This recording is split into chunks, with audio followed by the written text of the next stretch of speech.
Hello and welcome everybody to the latest edition of the Buy Round. We are joined by one of the biggest characters our game has ever known. Personally, I think that sometimes overshadows just how good he actually was as a player. None other than Willie Mason. Thanks for joining us here on the Buy Round, mate. Yeah, man. Thanks for having me, mate. No, my pleasure. Is that something that you see in reflection of your career? Less attention than what you probably deserve on your actual ability and more on the character that you are and certainly were. Yeah, I think, reflecting on it now, like I know what I was as a player. You don't have to tell me that. But like when I do like podcasts and I talk to other people about it, it's always like their character, but then it does shadow it a little bit. But like if you're a purist of the game and you understand the game, you know where I stand in the game. So, as long as my peers and teammates respect me at that highest level, I'm happy with that. You can't really go out there and try and please the average punter, but like they know, what sort of player I was, and I'm very proud of my career, and it's good looking back and reflecting on it and having a good old chat, like especially with you, and we always talk about stuff, and being back at the Bulldogs now with Ogre, and we're all pretty tight, that whole gang, and we're all old enough now, and we all just sit back and have a good old laugh about the days. It feels like we played in the 80s, considering just how fast and how quick society's gone and technology and all that sort of shit. Like you feel like it's fucking, we played in the 80s. It's like we played just about 10 years ago. Yeah.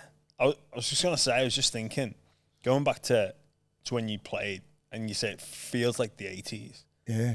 But do you think you were suited at the time, like just before social media really took off and everyone had a camera phone? Yeah. Like, I love that. Think like that. Do you look back and think like, I'm glad. I'm glad. Oh, look, yeah. We all do that, don't we? Yeah. I mean, like we're all sitting there going, I remember Kangaroos Tours in like 2000 and 2003 and 4 and 5 and 6, and there was no phones. Yeah. And the guys that we, the Minicellos and myself and guys, some of the greatest players were all on those Kangaroos Tours, and like some of the stuff that used to happen over there, it was crazy. Such good times, but like I think knowing that there was nobody really watching or filming, subconsciously you're fine. So you're not really worried about it, because we weren't doing anything that you can get arrested for or anything like that. We're just having a good old time. But like if you got filmed just having a beer and doing whatever in a pub, like it's really frowned upon now. Like even having a beer down the pub, like it's not a good look for these young NRL players, and they're petrified to even do that. So I'm glad that we sort of got that in. We had a good old time, and like by the back end, social media was really like prevalent in our within training and all that kind of stuff. So it was like, you sort of tell stories like they were like 40 years ago, because technology has gone so quick. Well, I guess speaking to the younger generation now, it'd be like, how'd you get away with that? Yeah, like because that's all they've ever known. Like there'd be lads in there that you coach now. Yeah, like they've grown up with social media. Pretty much their whole life, and they don't know any different. They would have had a camera phone since year 7. Exactly, and like I was 28. Do you know what I mean? Like so, like when you talk to people that are my age, like in their 40s, understand social media wasn't there, so our whole 20s was just good old times. Everyone it's not documented. It's not through storytelling, isn't it? Yeah, it is. It's through the power of the story, and not. Now I'll just throw this video. And it's now like with these young kids, if it's not recorded, it didn't happen. And it's like, I don't get that mentality. I mean, that's why these young kids get in trouble. Just put your phones away. Mate, I couldn't agree more. And also, they're so fearful of not recording the moment. Yeah. It distracts from the moment. Like, I'm having a really good time. And I better give my phone. And how many times do you actually say to these young players, be in the moment. Yeah. Be in the moment. When you're talking about the game, be in the moment all the time. It's like they don't know how to be in the moment because they want to record the moment all the time. It's just I'll watch this back later. They're actually watching it on their phone, not watching it. Like they're at a concert, filming the concert. I'm like, you're not in the moment. You know what I mean? Like they're too busy. Like they just want that. I'm not sure. I don't know. I don't understand the mentality. You know what I mean? Like even if I was at a concert now, I'm not recording it. I'm watching it and I'm going to be in the moment. I don't care. I agree with you, because it boggles my mind why you'd film an artist do their thing on your phone. You play it back, and like the acoustics are going to sound awful. Yeah. And are they doing it just for the likes? And they doing well, it just they're for, doing it to are. show off that they're there. I'm there, in my opinion. Oh, well, they are. Yeah. It's like, but you know, why are you at a concert like just say Elton John or something like that? Maybe take it with you. Take a friend, like just say, me, you went to Elton John. We'd take a photo together. Yeah. Good work at Elton John. We're not sitting there filming Elton John while I'm just watching it and then posting it. So like people, what are you going to do with that video? I don't get that. It's frustrating, isn't it? And even like these young kids, I'm like, I always talk to the younger kids. I'm like, what did you do on the weekend? You know, did you do anything? No. Like they're petrified of even having a beer on the weekend. And I said, are you scared of the fact that you won't turn up to Monday and be at your best? He goes, yeah. Or are you scared of getting in trouble or something happen? They're not really scared of getting in trouble. They're scared of the performance. And I said, I think it's totally, it's done a massive big 180 because we had that mentality, and you had it too at the Bulldogs. It's like you worked hard, you trained hard, you played hard. If you had a drink on the Saturday, I expect you to be the best trainer on Monday, and even on a Sunday. I don't care if you had a drink on Sunday. If it's a beautiful day like today, and I feel like a beer, and that's pretty much half the team. You know what I mean? Like we had that sort of team, just like one in, all in, and I expected everybody to be the best trainer the next day. And now it's like, I can feel it. There's no one coming in dusty on Monday. Everyone's, you know, like ready to roll, which I like. But I mean, like, that's just the way they are now. It's like it's totally flipped, and it's like, well, whatever makes you a better player, you know. But I said, boys, you got to understand, this is very draining, rugby league. I just showed you the schedule before. Yeah. It is taxing. You've got to have when do you have an outlet? You've got to have a switch off. That's why when they do get that outlet, it seems to go pear-shaped, doesn't it? Yeah. Because they don't drip feed it. It's like one in, all in, and then it goes fucking ballistic. It's like a bull out of a gate. Yes. It's like, mate, but if you have a couple of beers here and there and have a good time, it's just like, okay, well, you know, you just sort of... Like, it's not novel. It's not like, oh my God, I'm allowed to be here all of a sudden, you go crazy. Yeah. That's why Mad Monday are crazy these days. Well, even that, mate, when you think... You know, it happens so many times in our sport now where crisis meeting or you have a really poor performance. Oh, we'll go to the pub on the Monday. None of that. Maybe they should have done well, up until a couple of years ago. Yeah, that's what I'm saying. Happens, but for me, I was pretty much the same. I'd tip the scales. Like, so I'd rip in at training and games. You're the same with the same make cloth. Sure that I'd reward myself on the weekend. And, you know, I had Josh Reynolds on not long ago, and he was talking about, like, we turn up on a Monday and be the best trainers. But it would drive me to want to win any conditioning, go and do extras. And it's like, well, that's my reward, but I'm going to pay the price. But I make sure. And you're going to be the best player that weekend. Every single Monday. But that's the thing. But you're going to be the best player on the weekend. Well, I remember some blokes getting on the piss on the Wednesday or Thursday. That's pushing it. You know what I mean? And we played on a Saturday or Sunday, and I'm like, hey, and I might be one of them as well, but I know sometimes I weren't. I'm like, you better be the best fucking player, mate. I'm going to trust you. And some of these players, we just like to push the envelope a little bit and go, oh, fuck, I can still do it. I can, you know what I mean? Like, I'll still got it. You know what? Yeah. I will have a drink, and then I'll fucking be the best player on the weekend. And I don't think any of us were never not. Do you know what I mean? Like, because we put so much pressure on ourselves. Yeah. And I'm not like people at home. We're not doing this every weekend. No. It's just like sometimes, just say if someone had a birthday on a Wednesday, you know, like, fuck. And we were a tight bunch. You know what I mean? Yeah. And you're not going to get one or two. You got 10, and you got 10 starters. You know what I mean? You don't have a bunch of Reggie's players or anything like that. You got 10 starters, and you're like, well, we better be the 10 best players on the field. I've thought about this a lot, and because like I speak to people and how did you do that? And like there's almost this perception that the athlete has got, and especially in our sport, where like you've got to be like the most primed athletically for your performance to be at the top level, but we're men of extremes. Yeah. And big time. Like if you don't look after that side of it, in that you got to be a savage, man. It's a savage. Would you read you know David Goggins? Yes. Yeah. See, that mentality, if you can, no one's going to be as crazy as him. But in this society where it's a little bit of a cupcake world, a little cookie cutter sort of society, but if you play rugby league, this ain't that sport that you can just be half-hearted into. We are extremists. We're cut from a different cloth. So if you want to fucking play this game at the highest level and be an animal every single day, you got to live it 24 hours. You got to be a bit mad. You got to be a bit mad, mate. Who wakes up wanting to take hit-ups in a brick wall in a test match or an origin? Yeah, we do. You got to be wired up a little bit. We do. I know, and also with that comes, some behaviours that people would be like, yeah, you're fucking mad. Yeah, what are you doing?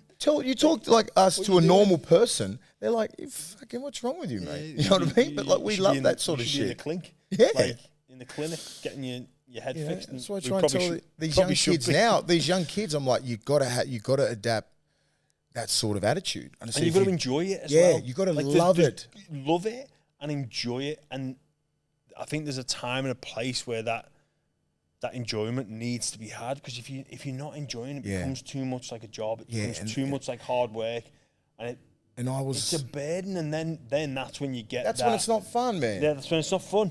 When people are having fun, they work better, mate. And that's like I was blessed to play 17 years, and I went as soon as it wasn't fun for me and it felt like a job, I retired. On that day, I was in south of France in Perpignan. Had a little bit of an injury. The coach was a bit of a dick. And I was just like, I just couldn't copy shit. And I went, you know what? Went to Ibiza for the weekend. And then, so I was thinking really clearly. Yeah. And then I went, you know what? I'm done. And I don't throw those words around loosely, because I was done before that. I had 1 year at Manly, 2015. I was like, sort of like found myself like not really wanting to go to training. I was like, what am I doing? I'm not about money or anything like that. And I said, no, I could have stayed another year in the NRL, but I'm like, I'm not going to take these young guys' positions or anything like that. So I'm just going to go overseas, enjoy the footy. We had a good team. We had Dave Taylor, we had Todd Carney, we had Chris Saninu. We had a loose side. We had Gifty, like Glenn Stuart, Paul Ayton. We won 18 games in a row, 17, 18 games in a row. And then summer hit. Summer hit, everyone just went a little bit pear-shaped, and I just had a bit of an injury, and I was like, this doesn't feel like fun to me anymore, and I was 36, so I'm like, I was done. I said, all right, I'm not going back to train, so I never went back to train. That was it, the end. Far out, it's a good way to go out in the south of France. And I just stayed in Ibiza for another week. Big six again. I'm staying. Yeah, it was unreal. What was it like over there in the south of France, like with that crew? It was wild. It was, like we had a coach who was obviously French, and I told him at the start, I said, look, understand the crew that we've got here. We've got a pretty loose gang here. You got to micromanage a lot of these guys. Dave Taylor's 28, Todd Carney's like 29, Gifty was about 33. I'm 36 at that stage. Chris Saninu's about 30. Pat Richards. You had a loose bunch of Englishmen as well. A couple of Frenchies put in here and there. But I said, look, this team could like kill it. I said, but if you don't, and if you try and like overcoach and all this kind of stuff, and I said, you'll lose the group. I said, I can help you with that. Or I could be your fucking worst enemy and just be with the group, and they'll do whatever I'm doing. And he just thought he could control everything. And I'm like, you're losing the group. Then we started winning. Then he started putting all the younger French kids in. And I'm like, mate, we're going to start losing. Then we start losing. Then he started putting us in, dropping players. And I said, you're going to fuck the season up, mate. And then he did. Then he got sacked. I guess that's the scary thing is, of individuals and different groups. Like what works for that group of players might not work for this group of players. And you got to know your audience, know your playing group. Know your playing group. Almost let you. I've had this before where coaches, they let you think you're running the show, and it's their ego won't let them. Yeah, and it's almost like you think the lunatics are running the asylum. Yeah, but the smart coaches. Wayne Bennett's. They play that position where it's like, you think you're in control. Yeah, good. You keep doing that. And then you get the best out of it. You get the best out of players because they think it's player driven, right? Yeah. And like we had a really strong group. yeah, everyone's won grand finals at that time, played for New South Wales, Queensland or Australia or England. And like we had a strong group and like we could have run a lot of the sessions and it could have been player driven, but this coach just didn't want it like that. His ego, he couldn't let his ego slide. And I told him, I said, mate, you get sacked by the end of the year. I told him a lot of things that actually happened. I said, if you try and come in here and try and be this dominant sort of tyrannical sort of coach, no one's going to listen. We all have fucking attitudes, you know what I mean? Like, and you can bring the best out of it, or you can fucking ruin it. And he ruined it. You know what I mean? We could have nearly won it that year. We had a good team. What year was that? 2016. Yeah, we won 17 from 18. Like we were on top most of the year, and then he just started, you know.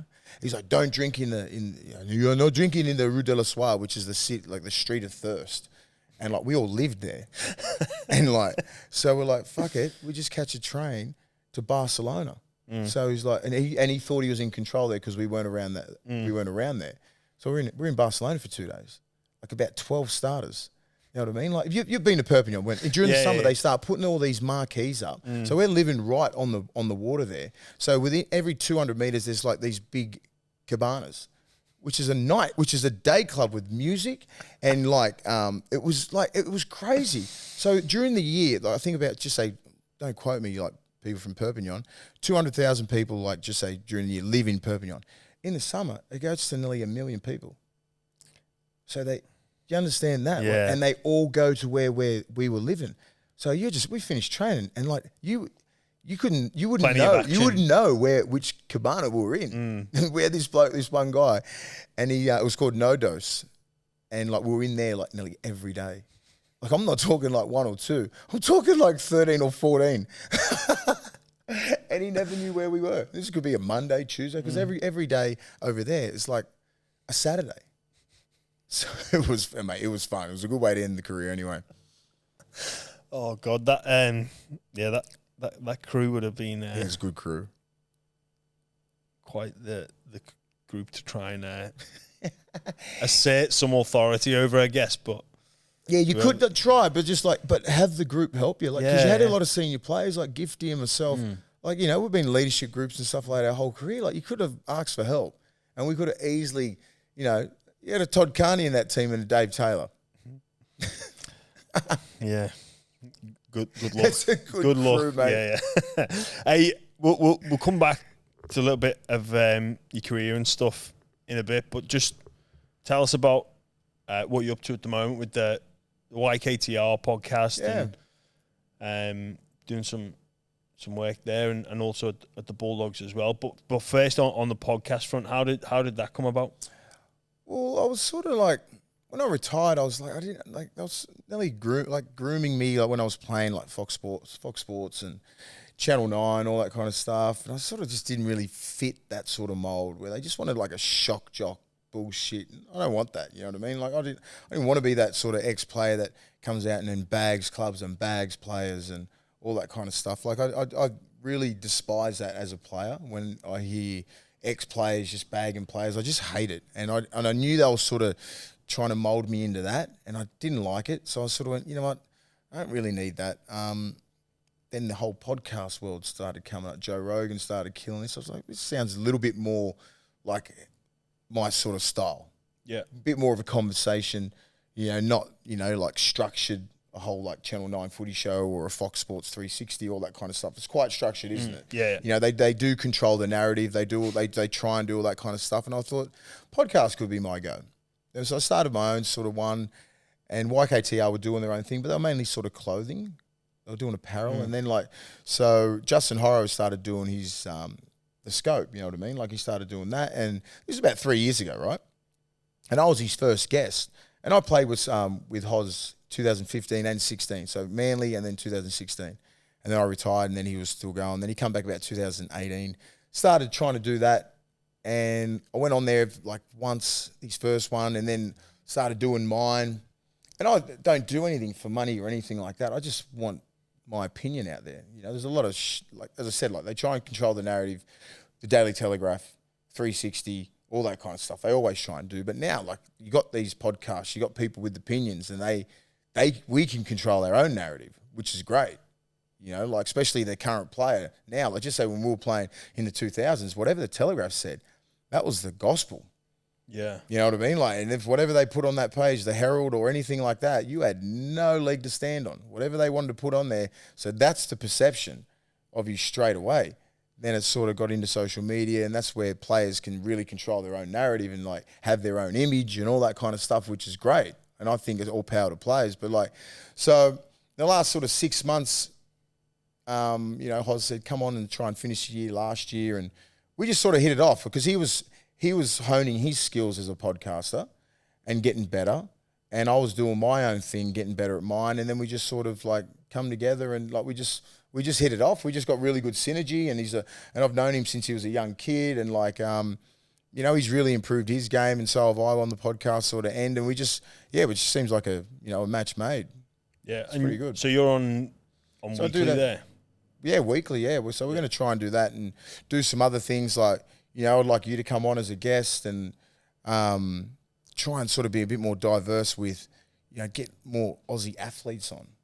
Yeah, so expand out. Expand it a little bit where rugby league's really easy for us to talk about. But like, you know, I want to talk to an Andrew Bogut, and Nick Kyrgios, a Tim Cahill. Yeah. You know, all these greats, cricketers, Warner and all these sort of guys, get them on there and just get them in that sort of environment and just talk about like, if it's stuff that I want to know, I want to talk about like, you know, how'd they start, the drive that they had, the mental sort of aptitude to get to where they were and the greatness and all that kind of stuff. You know, like Bogut's like a #1 overall draft pick in the NBA for an Aussie. Yeah. Crazy. Played in that Golden State, like the whole dynasty there. Well, so there's that lad who's playing for Philadelphia as well. Like, yeah, there's plenty of stories to be told. So many, man. Like Ben Simmons is killing it. Like, you know, like all these sort of guys. Like there's so many. You know, like the Jordan Mailatas, you know, like that's the best story in Australian sports. He'd never even played a game at NFL. Yeah. In that particular sport. I love the sport. Like offensive lineman is one of the hardest things to do. He's not just making the numbers up. He's one of the best in his position. Like he's a fucking freak. Like he's going to be like he's going to be a Pro Bowler, All Pro, all those sort of accolades. Yeah.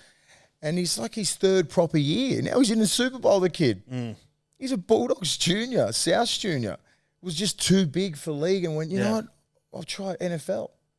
And he just fucking flogs everyone. It's the size of him. He's huge. And that's the story they should be talking about. It is phenomenal, isn't it? When unbelievable. Think just like winged it, and then he's got what? He's on $65 million a year? Like he just set his whole family up. You know what I mean? Like it's not bad. It's fucking crazy. It is not bad, that is it.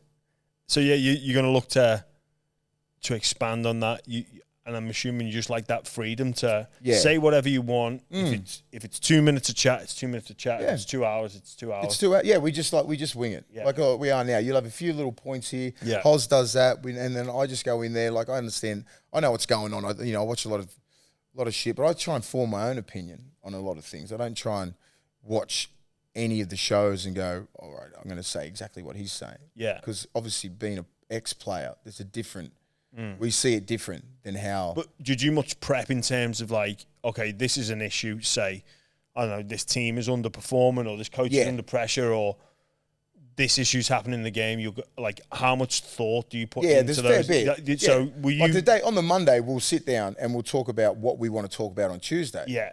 And so I'll have a good think about it, watch a few things, see what's going on, what sort of team. And at the moment now, there's not much going on, which is good. If the worst thing that's going on is that young little kid, Cobbo, Bag, Kevy Walters, we're going all right. Yeah. As a game. So there's usually like big drama. The CBA has been frustrating for everybody. Clint Newton's on top of that. He's doing such a great job. But like, how good is it to see the unity in the players? Yeah. That is amazing. And that's what the NRL are petrified about. They don't like seeing that. They want to see it divided all the time. But to see that and knowing that they got power, like it's fucking scary. Well, we see how far they can go. We said it before that I think it, and we spoke about it on our preview show, that it's certainly not about financials. No. It doesn't, or it certainly doesn't appear to be about financials. It's about looking after each other, and that's what rugby league does as a family. We're a brotherhood, now a sisterhood as well. We're trying to look after one another to get the best possible conditions. And also there's some, you know, for me, I think the part about any competition restructure or change in working conditions, why wouldn't you want the players to be part of that conversation? Yeah. Like, it makes sense. There's some smart minds in there. Yeah, it's that good. might just come up with another idea and go, have you thought about this? Oh. And that's the thing. That's what's great having Clint Newton and all that Tommy Simons and all those blokes around there at the moment. Because, like, when I first, I was like Tony Butterfield, and they were getting paid by the NRL. So you could sort of see why there wasn't a full buy-in. Like, Butsy was trying his ass off. But, like, we're sitting there going, well, there's a bit of a contradiction here, isn't there? Yeah. You know what I mean? Like, you're getting paid by the NRL, so why would you have our, full interest, our best interest at heart? The salary cap was nowhere near what it is now, but, like, the game is earning a lot of money. The players are the show. It should be shared around equally. Do you know what I mean? Like, even like with Origin, the Origin's make like 50 million a year. They don't even get 2% of the revenue if you break it down. Like, I've spoken to people who are like, it's what do they get, 25, 30 a game? That's nothing compared to how much the game earns. But does that go back into the big pot that gets distributed amongst the other players, though? Yeah, but only, know what I mean? So it's only 2% that they get. That's the payment from everything. You know what I mean? Like, just say if they go, we want 20% of the revenue of Origin, people would be getting like, and that's pretty fair, 10%. No, but I'm saying, does the Origin revenue go into the full games pot, if you know what I mean, and then get distributed to the club? So part of the revenue is the TV rights deal, and then what, sponsorships, all that sort of stuff. Yeah, all that kind of stuff. So it's all I know is that makes about 50 million every series. That's how much the game. Yeah. That's just like that's Origin. Do you know what I mean? So it's like you're only getting when they pay the players, it's only 2% of the revenue. Obviously, they've got to pay everything else. But it's still not. It's not a fucking lot of money when you're going there. As I said, you're going to an Elton John concert to watch Elton John, not the fucking backup dancers and producers, are you? You don't give a shit. Well, you know what I mean? Who's his supporting act? Yeah, there's no supporting act. You're going to watch Michael Jackson, so I'm like, the players, they've got power, and now they're really flexing their muscles, which is quite good. It's fucking scary if you're the NRL, because it was never that. I mean, like, when did you retire from the NRL? 2020. 2020. So like it was pretty much spot on then, wasn't it? So I went through that whole from just say 2000, when it was like probably 10% of players on board. Then it got stronger and stronger and stronger. By about 2015, it nearly had full play support. Yeah. And you were here. I think when I pretty much first came. When you first come, it was like you come at a perfect time. Yeah. And everybody was all in, and it was great. And now it's gotten even stronger. You got some really good people on there. Like Clint Newton's fucking smart as hell. I've known Nuno since I was 10 years old. He's doing such a great job, frustrating job. You know what I mean? Because like everybody, like just say with Volandis and the NRL, I think they've showed their hand first. Went, oh, there's $12 million. There's the women's, everything's gone up 120. Like that's great on the surface. Yeah. But the CBA is the main thing. Yeah. And I hear a lot, like I get asked a lot of questions. What's a fucking CBA? What's a CBA? You're getting 12 million. So it's not about that. It's not about the money. It's not about the money, guys. Like, you're greedy. No. It's not about, like these players are going to get, the top players are going to get their money. There's a big difference between that, the number one person getting $1 million and the 30th person on the roster on not even, unless, on 70 grand, 60 grand. For me, and we've spoken about this before, that it's clear that it's not about the money, because if it was, you'd sign that deal off based off that salary cap. Done. You'd go, all right, sweet, I've got a ratchet clause. And it's Happy great. days. Yeah, exactly. And it's great to see that even the players, current players, like Isaiah Yeo, I hear comments and that going, we care about the retired players. That's pretty. Yeah. That's pretty humbling from us. Like we're like, hey, I didn't even really know that they really cared. I was like saying to Nuno all the time about, you see, Joe Nullivar, like a lot of ex-players have really busted up, like body-wise, like we're probably the same. We come through the same sort of school, but a lot are worse off than us. A lot, you know what I mean? We caught some hits, and like everyone's worried about CT, everyone's worried about the HIAs, their brains and everything like that. You don't get, like Andrew Fafita, right? He just said, I've got to get 6 operations in 12 months, otherwise I'm not eligible. Yeah, and he's like, I read that he's going, I can prioritize this one over this one, but I can't get that one because of work. Yep. Like I need to. And it's terrible, right? And I just think it should be on it's pretty much like an NFL thing. I think if you put just say 1 to 5 years in, you get 2 years. 1 to 5 years on a roster. Just say 5 to 10. It should be like just say 5 years. 10 plus 10 years. 15 plus lifetime. Something like that.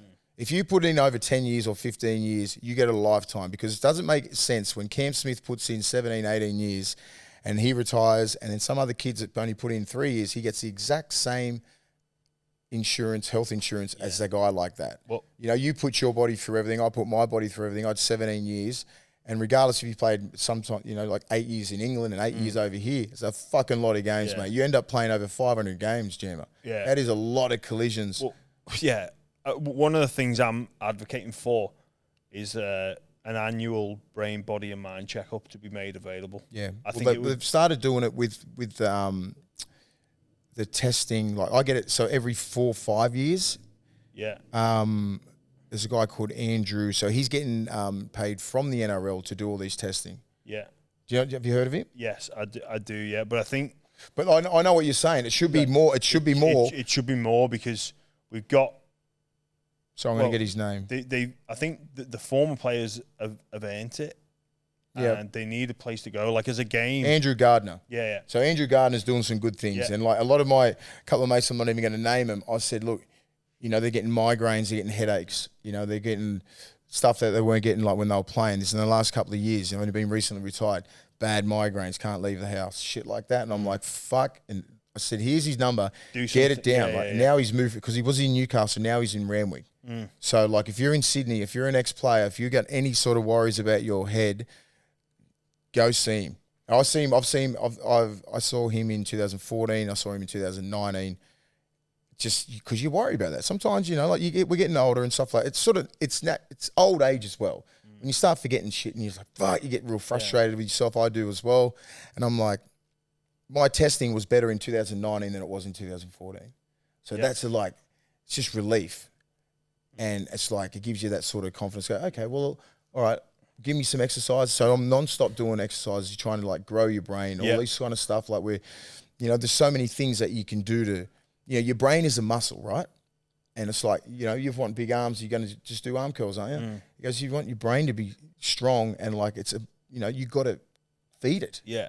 You got to exercise it. Yeah, you do. And also I think, there's reason to be concerned about degenerative brain issues, CTE, but there's also a lot of underlying health conditions that I know, speaking to former players, where they go, I think I've got this. Yeah. And it's like, well, hang on. And they've come back. They said they think they've got it. Go and see a professional. It's like, I've got ADHD. Yeah. And I'm taking medication for that, and that's fixed the problems. And then also what you're saying about working on your brain. These issues are chronic, and they progress with time. But what you can do with the choices that you have in life, and this unfortunately isn't educated enough to enough of the former players, is right. Okay, you've done this as a career for X amount of years. You've been exposed to X amount of games, collisions, in practice, in training, in games, in England, over here. But there's choices you make now. So you're vulnerable. You're in a vulnerable position. Hey, there's no shying away from that. No. The likelihood of you developing this at some point in your life is higher than the general population. 100%. But what you can do is you can hit the accelerator on it, and you can put the brakes on it. Yep. But unfortunately, a lot of former players aren't aware of that information, and what they tend to do is it's too hard to get fixed. They self-medicate, and what that does is it hits the accelerator pretty hard on fast-tracking these degenerative issues, instead of going, you know what, I'm going to put the brakes on it. Yeah. And you put the brakes on by exercising continuously, challenging the brain. Yep. All these fasting, like even psilocybin stuff. Not smoking. I do a lot of the research on stuff like that. It's like, like I fast. Like I'm 68 hours into like a 72-hour fast. Oh. Do you know what I mean? Like I do that, try and do that once every month. Nice. Even things like with psilocybin mushrooms, like it turns both sides of your brains on your brain. You know what I mean? Like stuff like that. Like I'll dabble in that like once a month. You know, I'm not sitting there like taking mushrooms and going out and partying. I'll sit at home. Yeah. I'll be honest about it. You know what I mean? Like I'm very honest about it. Like and a lot of like close mates, like I'm not naming them. We will sit down and we'll get in-depth conversations. Do you know what I mean? Like talk about, we're not drinking, we don't do anything else. We're just sitting there. You take that and it's just like fucking the best thing in the world. Do you know what I mean? Like, you understand that, but like, it's a different sort of vibe, right? Yeah. Like you're not drinking. I don't drink hardly. I haven't had a drink in like 8 weeks. Do you know what I mean? Little things like that, because you get so much research out there. There's so much knowledge out there. And if you want to fucking survive in this world, we're at a really precarious age right now. I'm 42 years old. You know what I mean? Like you've fucking been doing this stuff since 98. You know what I mean? And it's like, sometimes it's got to end. Can't burn the candle at both ends and expect to live till you're fucking 80. Well, that's it. It's the give people the knowledge. As you said before, we are fucking extremists. Yeah. And it doesn't just die. No. As soon as your football career ends, it don't mean that your attitude ends. No. So when we fucking go, we go. When we can still go with the best of them, and that's scary. So you just got to fucking limit it. Well, when you think as well, mate, when a lot of people leave the game, I think with mental health issues, I'd probably say every single former athlete would leave their chosen sport with some form of mental health issue that probably doesn't get addressed, notwithstanding the amount of pain issues that most of us would leave the game in. Now, you say you got 12 months to get those surgeries. If you miss the boat on that or something develops later on down the track, you know how difficult it is to get a doctor's appointment, how... You know, we're so used to being treated first class, mate. I've never made a doctor's appointment or had a referral or follow-up. It's all been done for us. So what do you do? And then if you think about... Like if you need an MRI, you just go to the hospital. Yeah. Next minute, you're in a machine. Yeah. And you think about some of the issues that people that we know would face with extreme pain. You're getting put back. Well, I've got a 3-month wait list before I can get my shoulder fixed. Yeah. What are you going to do? You're going to self-medicate? Yep. Which, is that going to make it better or worse? And especially with linked to the brain health stuff. You're drinking all the time. You're popping pain medication. It's a fucking vicious cycle, and then mate. actually, with the shoulder, it's actually going to cost you this much to do. Fuck. That's what I mean. I can't afford to do it. And this, hey, I don't want sympathy for anybody for what I've done. Give us some solutions and give us somewhere to go to get the help that we need. And in terms of those injuries, I think the former players have earned the right to be looked after. I think they've earned it. It's not about giving them. I think it's been earned. Yeah, and we don't get these injuries until like late 30s. We're already done. Like I remember I retired at 36, 37, 38. Like I retired the game in pretty good stand. Like I wasn't busted. I retired on my terms. I didn't get medically retired. I wasn't over anything like that. I was just like, I'm done. You know, I mean, I had a Liz Frank injury in 2004. I had a knee reconstruction in 2008. Everything else I don't count. Yeah. You know, body's copped a fucking hammering, but I'm not whinging about anything. And I signed up for this sport. I expected this sort of stuff, but I expected to get looked after a lot better when you retired. You know what I mean? We put a lot of work into this game, and a lot of players did exactly the same thing. Guys like Andrew Johns, man, like he can't sit here. If he was, he can't move his neck. You know what I mean? Like he's one of our greatest players of all time. He got 12 months. You know what I mean? He wouldn't even have known what happened when he retired. Yeah. You know, he had to retire because of injuries. Danny Badiris, all these sort of like great players, mate. Their bodies are busted. Mark O'Mealy, like just, you know, like all these guys that played in that era who put their bodies on the line. Like we're not here for sympathy. I don't want any fucking sympathy. Neither do you. No. But there needs to be some sort of plan, some solution, so these guys aren't going down that rabbit hole of like the drugs, the alcohol, self-medicating, all that kind of stuff. The pain meds. So addictive. It's like so addictive. And we've all been through that. You know what I mean? Because back then they just go, here, have some trams, have some endo, and have some Stilnox, have some Xannies. Like the whole 2000s, no one give the fuck. You could raid the cupboard and just get whatever you wanted. Well, you think about it now, like if a former player presents to their GP with shoulder issues, just take some Panadol. Yeah. And we talk about being men of extremes. It's like, get lost. What, a pack a day? Yeah. Have you got anything stronger? Well, I don't recommend that. It's like, well, I'm going to go and find something. Yeah. So if you're not going to the right physician that knows the psyche and the mentality of, our cohort of people, you know, you might think, oh, well, I give them the advice not to have more than 2 Panadol every 4 hours. It's like, well, yeah, that's nothing. That's the Panadol. Mr. and Mrs. Smith. No. Yeah. These. What are your thoughts on psilocybin? I've not taken it before. Have you done some like research on it? I've read about psilocybin. Because I'm all about just the cognitive, all that kind of stuff. I've read about psilocybin, DMT, ayahuasca for the potential healing and of your brain. That's what I'm about. Benefits.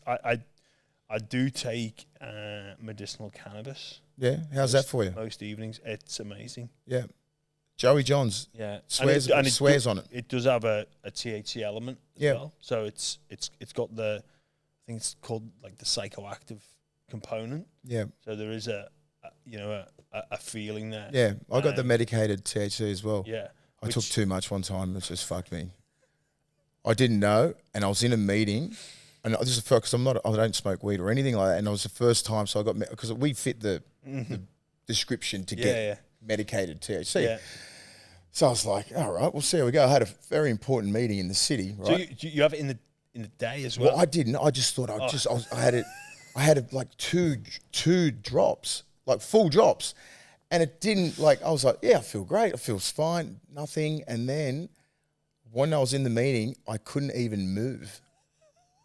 I couldn't move, Jammer. Like, I was just sitting there going, like, they were asking me really important questions. I was like, yeah, I agree. And I couldn't move. I couldn't move my arms. I'm like, you fucking idiot. I couldn't wait. The meeting went for 2 hours. Oh, my God. 2 hours, Jam. I've never met these blokes. And they're like, and I got introduced from another guy, and I also had to meet these guys. And it was an important meeting. I'm just sitting there going, I'd give him nothing. I couldn't talk. I'm like, never again. Right. It's awful. So I have the oil, and you use a syringe, and you just it's great. Like I've managed the dose now, and then perfect. But I've done that before where. But you weren't in a meeting in the city. No, it was before. You're at home on the lounge. I was at home, and I couldn't find the syringe that comes with the pack, so I just grabbed a different one, and I've just pulled it back to where you normally pull it back to, not thinking about the thickness of the syringe. It was way thicker. I shot it in my mouth and go, like it was way more than normal. Yeah. I find with psilocybins and stuff like that, I just find it really like fucking, your brain is on. Like the conversations are deep. Like you're just like, because obviously we think with one side of our brain, your brain on mushrooms, both sides are on. So I can imagine what the fuck you're talking about. Like you sit there, you talk about some shit that you solve fucking world peace and everything, fucking world hunger. You got so many ideas. Like a lot of this shit that I come up with, man, it's just like, well, fuck, I think about it when I've had a little bit of a hit. I'm not sitting there. I'm not a fucking tripper or anything like that. But that really does. I've got ADHD as well. So like I can focus on shit with mushrooms. Like I'm fucking laser focused on it. I hone into stuff. It's fucking magic for me. Well, it is literally. I think they have started to doing the testing here. Open up the trials on these drugs that were sort of demonized in the sort of 70s because it's mind expanding. Yeah. Well, it was. I think it was LSD originally that was the big one where it was used in. From my understanding, it was used in some clinical trials, but then they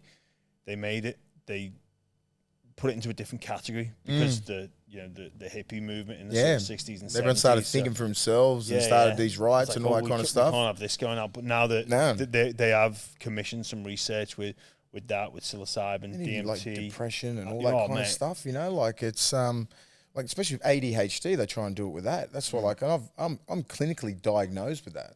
So I know I have it. Yeah. And I'm like, that sort of makes me focus really, really intense. So it works for me, but it mightn't work for everyone. Yeah. But I know the THC stuff works for a couple of mates. Yeah.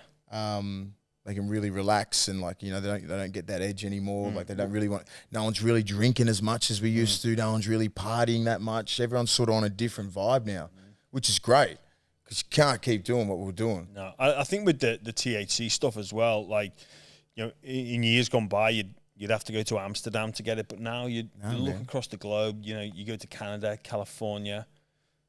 It's everywhere. It's recreational. Like, it's not medical. It's recreation. And to be fair, I don't really see how it won't come to other parts. It's going to be here eventually. Same as like they do all the psilocybin tests in that all through Europe and America. It's only a matter of time before it gets here. Yeah, well, it'd be a great money spinner for the government. Like, yeah, I'll gladly be a test dummy. Let's see how much we can put into it. Send you over to Putin and whoever else, solve all the world's issues. Yeah, go to the UN, just solve everything. This is how it's done. Yeah, this is what you should be doing, guys. As well as the podcast, mate, you're working a little bit at the Dogs as well. You're back in the fold there. Yeah. Fingers crossed I might be joining you. Yeah, I think, role, so we're getting that sorted out. But what's your involvement like there, and what do you like about being on the field and coaching and sharing your experiences? Obviously, you played at the top level for so long. You won a premiership and at Clive Churchill at the Bulldogs. The club obviously means a lot to you. What are you liking specifically about being there? Yeah, well, I'll give you a bit of background. Like it took a while for me to gravitate back to rugby league. When I retired, it's like, because you're in that bubble, right? And it's just like, you're inundated with football all the time. And so when I retired, I was just like, I just want to step back.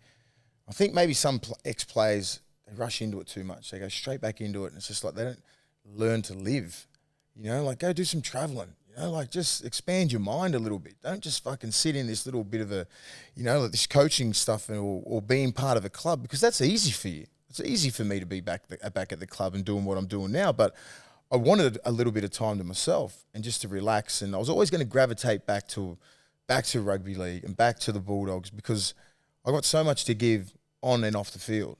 You know what I mean? Like, and being 42 years old, I've been through a hell of a lot life-wise, and I can educate these kids, not just with rugby league, but off the field as well. Don't make mistakes.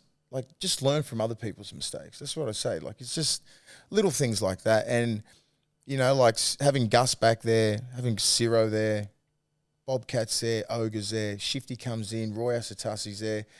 Having guys like a Sonny Bill and a Willie Tonga walk in last week, to have those guys, I'm not sure how people like, Sonny Bill hasn't been back there. So, as I said to Ciro, I said, like, it's the people. He feels comfortable being back here. And that's a credit to Gus and you and the football staff. You know what I mean? Like, because he would never walk in there 5 years ago, 6 years ago. I wouldn't walk in there, let alone be a part of the coaching staff. You know what I mean? So it's a special thing happening back there. They're trying to really involve the ex-players. Hopefully you'll be back in some sort of capacity. So why wouldn't you have gone back there 5 years Because ago? it was the boards and everything like that, like there was similar boards to when I was there, and I didn't really, that was the reason why I left. It was very political, and, the people, the coaching staff, people that were on there, and like the CEO, the chairmans, all that kind of stuff. I never really got along with them. Like, now you got Aaron Warburton, what a fucking legend, dude. John Curry, the chairman, Gus, the GM. They're three of the big dogs there. And I'm good friends with those guys. Then you got Ciro as the head coach. You know what I mean? You got Chad Randall there. Craig Sandercott, Potter, Tangles, myself, Ogre, and Bobcat. Like we all and we've all got brains. We all sit around and we all just sort of talk a lot of footy and just the culture of the club and how these kids are really young, right? They've been on their knees, you know what I mean, for the last 4 or 5 years. No finals. Not a real winning culture at the moment. So it's hard to, it's only week 12, right? And we're just trying to install just that hard work and that whole Bulldog sort of DNA. We're fit. You're supposed to know when you play against the Bulldogs, all right? You don't just fucking turn up on Sunday, play the Bulldogs and just run through us like they did in the last three years. It's like, you're an ex-player, you know what the fuck it is. When you put that jersey on, it means something. There's a lot of passion that becomes there. And we're trying to install that back into these young kids. And they're really buying in. They fucking are. They don't whinge, they don't do anything, they listen. And it's exciting. If I was a young kid coming through the system at another club, and if I saw the coaching staff and what they're doing at the Bulldogs, I'd be wanting to go there. Because you're getting a lot of work, not just I just think of other teams with other coaches. I don't think you're going to get that real personal stuff that we're doing at the Dogs. Ciro's fucking impressive. He is. First-time coach. His demeanour, sort of like a Trent Robinson. Remember Robbo come in, though, not much experience sort of thing, playing, training, coaching the Catalans, but that demeanour, knowing the game, studying the game, like just a real fucking student of the game, especially defensively. Defenses wins comps. And I just sit there and watch. He's a real cool demeanour, and I don't. Do you know what I mean? Like, I learned from him. I'm like, fuck, you know what I mean? I'm like real intense, and he's like, you can just see him like that. And this is my first sort of year. He's been in the game for like 10 years. So like, he understands like my passion for the thing. But like, he's like, you're all right. Just do you. Just fucking go do you. He doesn't tell me like fucking pull back. You know, he loves what I'm bringing, loves what Ogre's bringing, all these kind of guys, you know. So, yeah, like then you got Gus like sitting at the top there, like just making all these moves, bringing players in, not mercenaries who are sitting, I'll just go to the Bulldogs for a year just as my little bit of a leap year and then fuck off to this, you know, to overseas or try and get another club. We're buying kids that want to be here, you know, for 5 or 6 years, 10 years, you know what I mean? Like, so the recruitment is important. You got to recruit, you know, all the intangibles, but you've got to be a Bulldog. You got to fit that description. Do you know what I mean? And that's what we've missed for the last 4 or 5 years. That's why we haven't had any young kids come through, those leaders or anything like that. The next 3 or 4 years, you'll see those kids come through. Yeah. What are your thoughts on their chances for this year? Do you think the playoffs are a realistic goal? Yeah, the playoffs are very realistic. I think, you know, if you have a look at last year, though, you know, if they were inconsistent last year, right? But still, they probably had a roster to maybe push for like a 7 or 8 spot. You know, they could deal with like a Canberra. You know, like Canberra wasn't much better than them.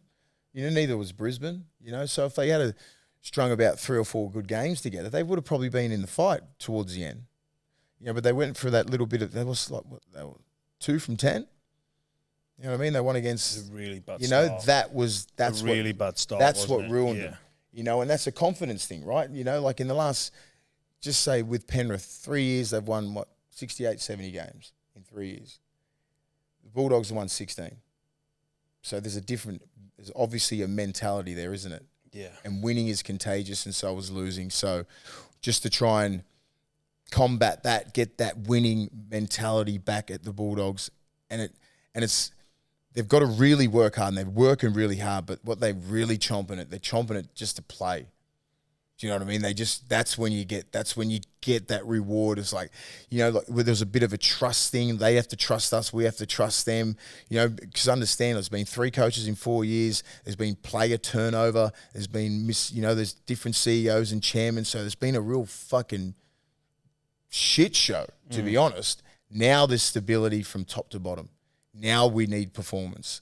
You know, we've given them everything for 12 weeks. It's going to be 14-week preseason, then they've got to play, and then that's when they'll understand, and they'll trust the system, and then, you know, they've got to get that win, and then they're like, fuck yeah. You know what I mean? Like when you come through a new system, and you're like, fuck, we worked so hard, you want that win. Round 1's going to be like, fuck, I'm so pumped for round 1.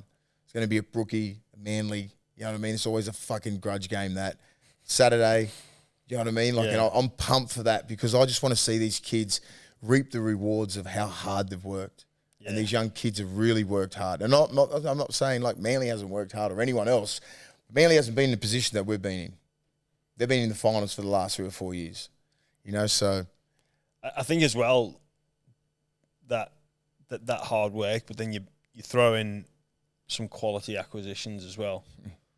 Like Kick out. Marnie. Jeez, Reid Marnie he's a proper 9.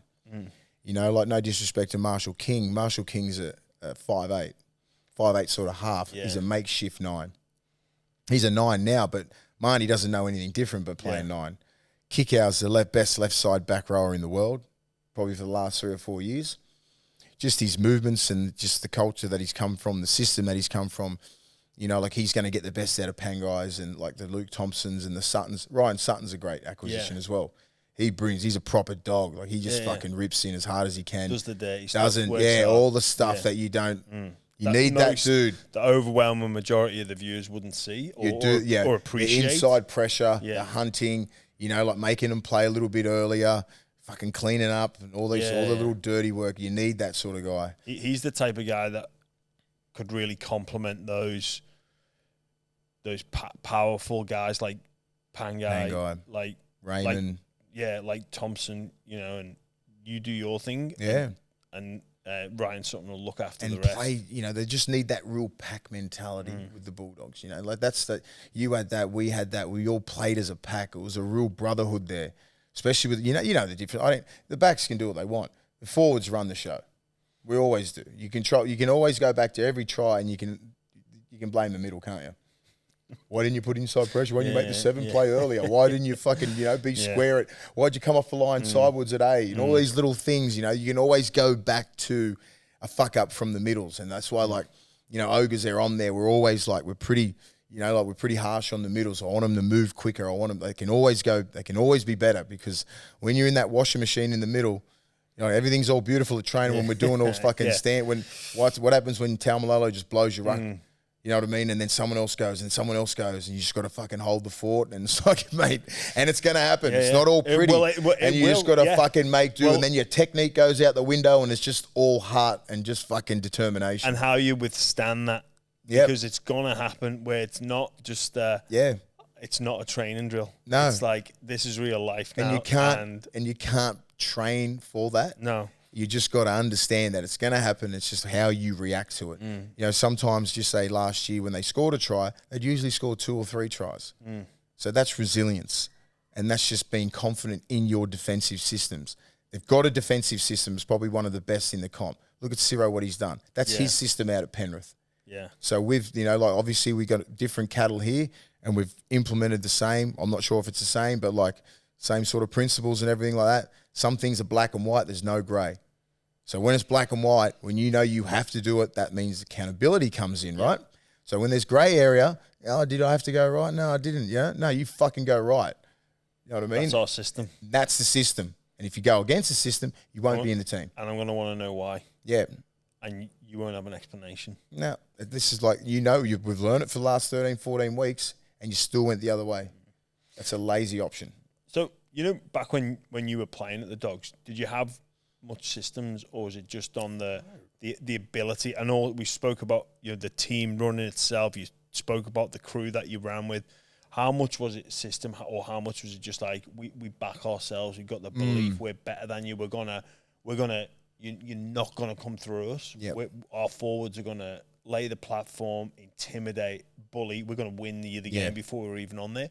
And then you guys on an edge, Sonny Bill, bit of flash. Yes. You take care of the rest. I think you hit the right on the head, because, folks, he didn't overcomplicate anything. He just knew that we had a team there.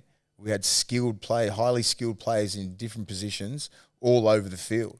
We had Shifty, who would be probably nearly playing for Australia right now if he didn't have Andrew Johns and all these other great halfbacks in front of him. You had Braith. You had myself in the middle with Mark O'Mealy, with Steve Price and Sonny Bill and Rennie and Andrew Ryan. All these guys really complemented each other with the Tony Grimaldi and a Corey Hughes and Adam Perry. They would make fucking 50 tackles a game.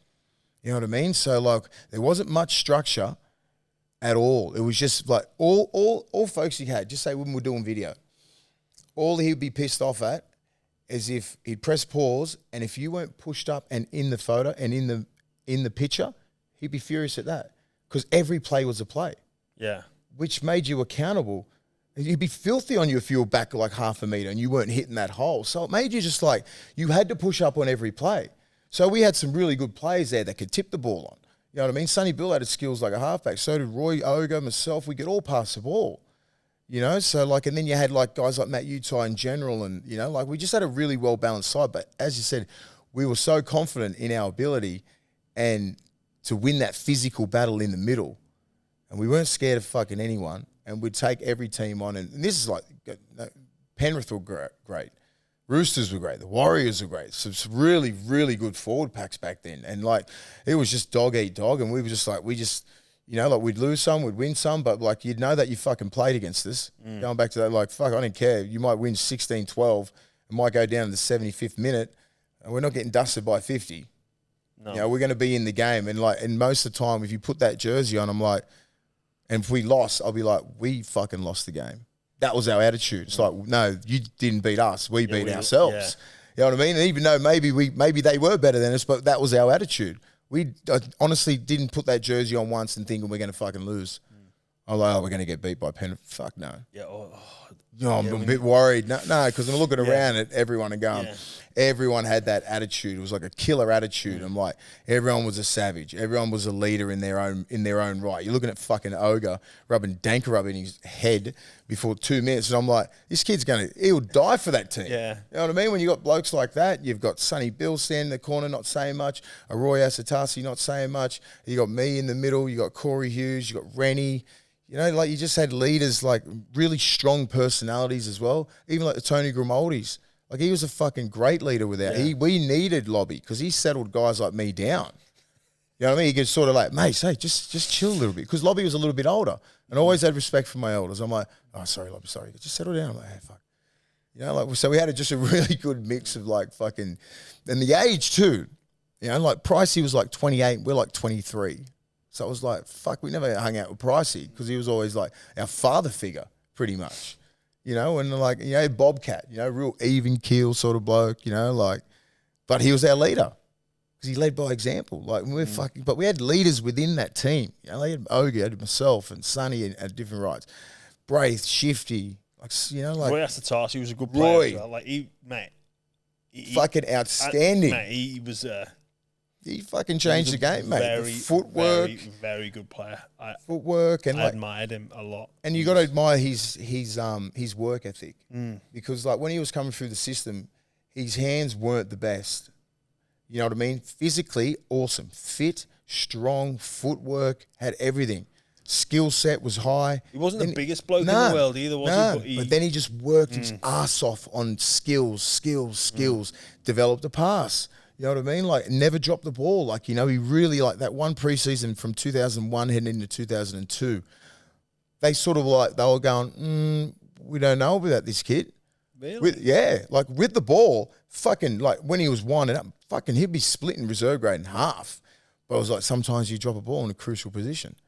You know, like, he couldn't really tip it on. Fucking, that preseason just work, and then just fucking went like that. You know, worked on his body, worked on his, like, yeah, and like that's the thing. And we pushed each other so hard because I knew Roy was going to be something. So we would do fucking extras all the time. Soft hands, all that kind of stuff, you know. It's nothing more dangerous, even in today's comp. Big, strong, fast, with a fucking nice, soft hands. You know that? Like fucking, you know, you got these guys, line speed comes shooting out at sea. You got to be able to see that. Yeah. What are you caught by that hit for? Pass the ball. Yeah. You know what I mean? Like, just play smart. And that's what I'm trying to really install into these middles at the moment. You know, just play smart. You know, everyone's got footwork. Everyone's quite fast. Everyone's got all that skill. Play it. You see it at training as well. Play that pass. You said about the extra stuff there. Is that something you're big on? Yeah, all Extras the time. Culture. We used to do that like all the time. Like, training just wasn't enough. I look at it and go, you know, if you're at school, they give you the basic curriculum, right? If you want to be smart, if you want to be ducks of the class or whatever, go to uni, you're doing extras, aren't you? You're studying all the time. Same as rugby league. We're only giving you the basic fucking curriculum that the coaches are doing. You want to do extras and you want to be fucking great. You do extras, offload, and you want a passing drill, left to right, right to left, carrying in both hands, footwork on both sides. Don't just sit on the right side because you're a right arm carrying. You can't play left side back row because you can't. Have all the tools. Do you know what I mean? Like, just practice and practice and practice all the time. So these young kids now, like, because we started doing a lot of extras at the start, and their extras are really shit drills, like catch and pass, like real basic. It wasn't game related. Then we just started implementing like drills that were like a lot of like early catch and playing like those block shapes, all that at pace, defensive drills. Now I don't even have to say anything. They just do it. Like, straight away. So that's the culture now, that they're just working on their game. Some need more fitness. They just start doing fitness. You know, like the kickers and catchers, they're doing it, you know, fucking backs just do what they want, you know, like, but like they're doing like Berto's putting massive bombs up, you know, like he's doing like other guys who need agility. Like, so even after like a Monday sesh, like that'll go for like 2.5 hours. They're out there for another hour. Yeah. Which is fucking great. That's good to hear, man. That's great. That is good to hear. Hey, bit before you touched on some representative stuff with Australian tours. Yeah. How was Big Willie in camp? It's be a long time to be away, and you can have plenty of time on your hands at your disposal. Mate. That was probably the funnest time. Like 2003, my roomie was Craig Gower. I'm not sure if you had much to do with Pig. Not a lot, but you'd hear stories. Yes. 2004 was with Craig Fitzgibbon. In 2005 was with fucking Steve Price. And then 2006 was with, I think, Brent Kite, something like that. So it was like the last two, they were like, they didn't drink, they didn't do anything like that. So, but the first two was wild. And the first three, 3, 4, 5 were in England. And, you know, you're in Leeds for like 6 weeks, and before that you're in Barcelona, getting to know each other, and like in the south of France. It's like, it was such a great time, and your lifetime friends. Like, you played in World Cups and you've been on, you know, 4 Nations and stuff like that. The guys like that you go to war with in those tests, you know, like playing against Australia in finals and all that kind of stuff. Like, you just love those boys. You go to war with them any day, and like, we're still fucking great mates now. You're probably great mates with everyone there. Like, there's a brotherhood there. I remember the World Cup in 17, the semi-final against Tonga was one of the toughest games I've ever played. That was, mate, unbelievable. It was, but mate, we were hanging in there basically to have another week together. Yeah, it wasn't because it was so fun, right? So it wasn't necessarily about trying to win a World Cup. It was like, boys, because you had a good gang there. You had a really good gang. Another week together, or do you want to go home? It's like, stay here. Come on. We're going to rip in here because we've got another. We either get another week together or we don't. Yeah. It ends now or it ends next week. But I want some more of this, so let's go. Yeah. So, what is your highlights with just playing, and like, was it England, or is it what most fond memories with the Bulldogs, St Helens? Because it was awesome when you went back to St Helens. Mate, yeah. And fucking won that. That was great. I don't like to put it in order. Like, I had a. So just don't put it in order. Mate. But just give me like your top 5 highlights. Top 5, Jesus Christ. So that's no, mate. To be fair, the biggest highlight was how it ended. Yes, because for me, I love that. You know, that was a huge crossroads. I'd lost, or been part of teams that lost so many, and then big decision to move back to England with the family for 6 months, knowing that we were coming back. So moving across the world for 6 months, and then moving back again during COVID. Yep. Having to do the 2 weeks in a hotel quarantine when I got back. It was like, you know, I sort of disguised a little bit about why I went. Like, I deep down I knew, and it come down to this moment where it's like, okay, I'm either going to finish my career with another grand final loss, or I'm going to finish the career as a grand final winner, which I did in 2006 with Saints. And I was like, far out. This is. But the way you fucking won it, that's it. Well, that was ridiculous. Mate, that's one of those where I've said this before. If we were sat around a Hollywood production table, and someone goes, "Hey, have a read of that script," you go. You're like, no. You go, oh God, that's 1 in a million. Mate, they're not going to buy that. Like, come on. Like, I'm all about the cheese. Yeah. A cheesy ending. Yeah. Like a feel good story. But nah, no one's going to buy that. That was ridiculous, mate. Then that's what happened. And mate, I was watching it, and I was nearly in tears for you. Mate, and I didn't even know you that well. Mate, it was insane. It's fucking crazy, mate, It was bizarre. And you know Who scored that try? A guy called Jack Wellesby. Yeah, Wellesby. I mean, but who's the one who let it go, like the fullback? Bevan French. He slipped. Yeah. But mate, you know, I was like, oh my God, mate. You know. I feel sorry for him, but I'm so happy for him. But mate, you know, is even better. The guy that kicked the field goal, like, if that goes over, you're like, whoa, a field goal after the buzzer. Yeah, like, is that not that enough? Would be mad. Is that not enough? That would have been enough. Like, is that not enough? Because when I watched the replay of it, I'm like the next day, and I'm like, how did they win then? Like, you know what I mean? Because when I saw the setup for the field goal, I'm like, oh, well, it's a fucking field goal. Great. No. Bump, let it go. I was like, holy shit. Mate, the best thing about that, Tommy Makinson, he was our left winger, so we trained for that. So he comes in for the field goal. Watch it back. He starts running off. Oh, he thought he won. He thought oh shit. That went under fucking. Everyone let that slide, didn't they? Yeah. He thought he got it. Wow. And then bang, it hit the post. Holy fuck. What a great time, mate. Say, like a few of those boys are coming over next week. But what year was that?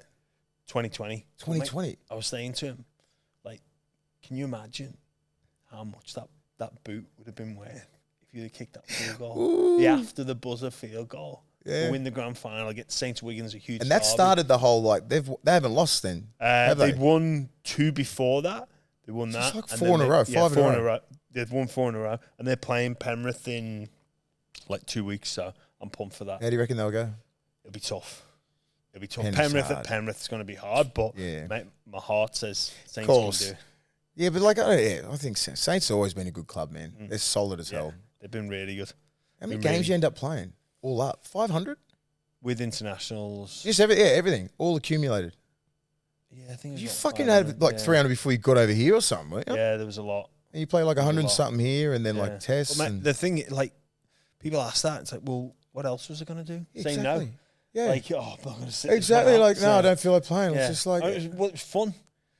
It's exactly right. It was fun. It made me feel alive. Yeah. It made what do you me miss? feel... What do you miss? I know plenty of things I don't miss. Yeah, there's a lot more. There's a lot more things I don't miss. Probably the biggest thing I miss is the structure it gave my life. Yeah. Okay. So like I'd know what I was doing this week, this month, this year, next year. Goals as well. Like that structure, it was mapped out for you. You didn't really have to think too much. I guess, you know,